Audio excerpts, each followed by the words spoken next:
Joining me now from Princeton, New Jersey, chairman at the Institute for Free Speech, visiting fellow with the Madison program at Princeton University, and former chairman of the Federal Elections Commission, Bradley Smith.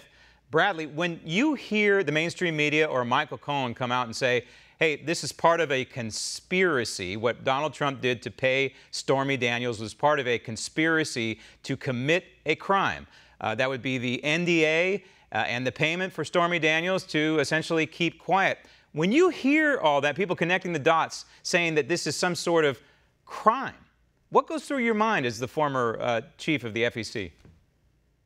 I think about Justice Antonin Scalia, who once said campaign finance law is so complex even he couldn't understand it. And that's the reality here, in a sense. There's an effort to boil it down to say, well, if he did this to influence the election, then it was a campaign expense and had to be reported as such and paid from funds raised under the Federal Election Campaign Act.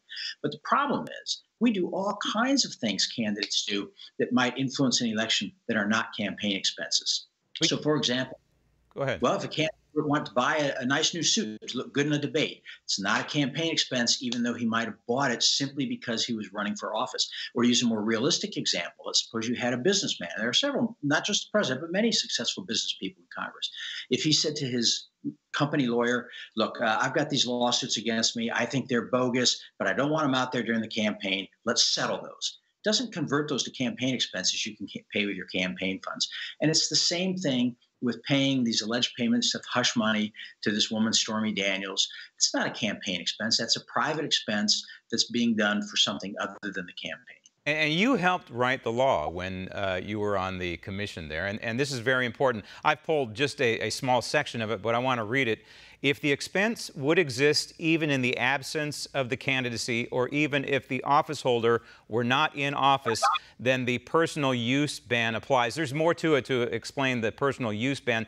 In other words, what this is saying, correct me if I'm wrong, that if Donald Trump, in absence of his campaigning for president of the United States, were to necessarily pay off a woman to be silent and enter into an NDA, if he were not running for president of the United States, that's basically the litmus test. And we know that Donald Trump has had a history prior to running for president of the United States of doing exactly that.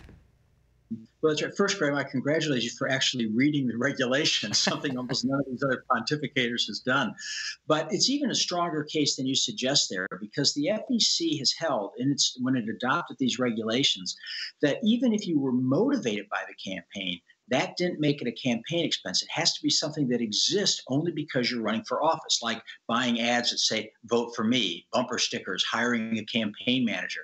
But this was something that could have been done regardless. The obligation arose years before he ran for president. And it's worth noting that even Cohen, in his sentencing memo to the court in the Southern District of New York, said this was done in part to influence the campaign, but in part for family harmony, to protect the president's family. And if that's the case, under the FEC rules, it's simply not a campaign expenditure. And Michael Cohen, in his plea bargain, pleaded guilty to violating campaign finance law. The problem is it was never adjudicated, right? There was never a delineation of what law he violated and how he violated it. There was just this plea agreement. So when you hear this, and you know that part of his plea deal was a violation of campaign law, number one, can you identify the law that he violated? And number two, what kind of shivers go down your spine on this? Because it makes no sense to me if indeed what we're saying is correct, and I stipulate that it is correct. Cohen did not violate the law. Right. I mean, again, it's important to remember what the Southern District of New York prosecutor is claiming is that this was a campaign expenditure and therefore should have been paid with campaign funds and reported under the federal election laws. Now, imagine this average, viewer, donor out there. When you contribute money to a campaign, do you think it's a campaign expense to use it to pay blackmail money? I don't think most people do, especially for something that happened long before. So common sense tells us this is not a campaign expense and thus should have been paid exactly as it was, with personal funds by the president, not reported. under the Federal Election Campaign Act. So I think Cohen, that they had him. They had him by the short hairs, if I could say that. And I think he said, I'm facing a lot of time in prison. I'll plead to this. It's clear that the prosecutors wanted to get at the president. And I think, the prosecutors' claim is, look, this was to influence the campaign. That's what they're relying on. But they're ignoring this other part of the statute and the regulations that says, for the purpose of influencing a campaign does not include things that would have existed, obligations that were created by things you did outside of the campaign. Want to see more videos like this? Click on the link below and subscribe to One American News on YouTube, and call your cable provider and kindly demand that One American News is added to your lineup. Call and subscribe today.